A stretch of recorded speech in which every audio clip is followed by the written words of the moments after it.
My name is Michele Lamont. I'm Professor of Sociology and African American Studies at Harvard, and I also direct the Weatherhead Center for International Affairs. So since the publication of Thomas Piketty's book, Capital, the general awareness of distribution, of inequality of distribution of wealth and income has grown enormously.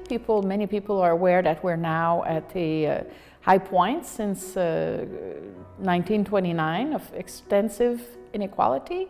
But what we've seen also are many movements where people are demanding rights for recognition. So we've had Black Lives Matter, Occupy, many LGBTQ movements. And what I'm trying to do is try to provide the tools we need to study this very systematically from an empirical perspective. I compare three groups that have been very unevenly successful in getting destigmatized.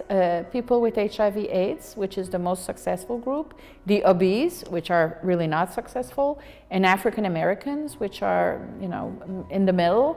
And I discussed the role of knowledge workers and social movements in destigmatizing these groups. And I also consider how members of stigmatized groups in the US, Brazil, and Israel, African Americans, Black Brazilians, and three groups in Israel, such as Arab Palestinians, Ethiopian Jews, and Mizrahim, experience stigmatization and go about responding to it.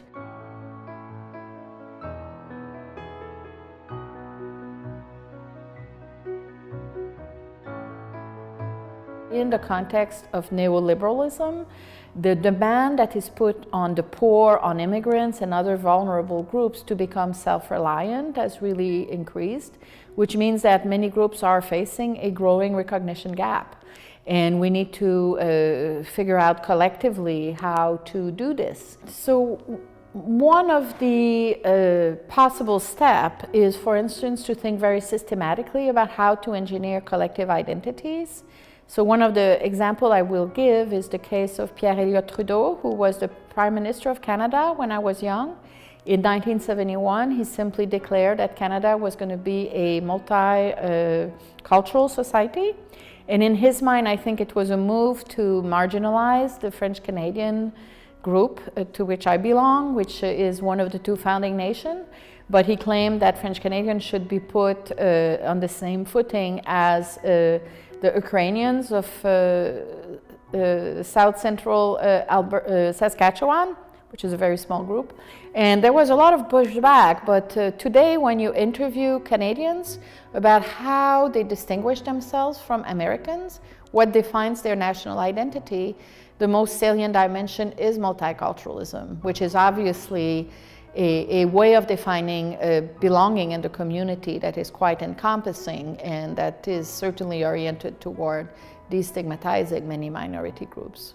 So the model that I propose can be applied to many different social contexts. Your country is a very interesting laboratory when it comes to the study of boundaries between groups, given your government's reaction to the Syrian refugee crisis, and also the ways in which the national identity has become reconfigured after the end of the Soviet era, and the presence of Roma.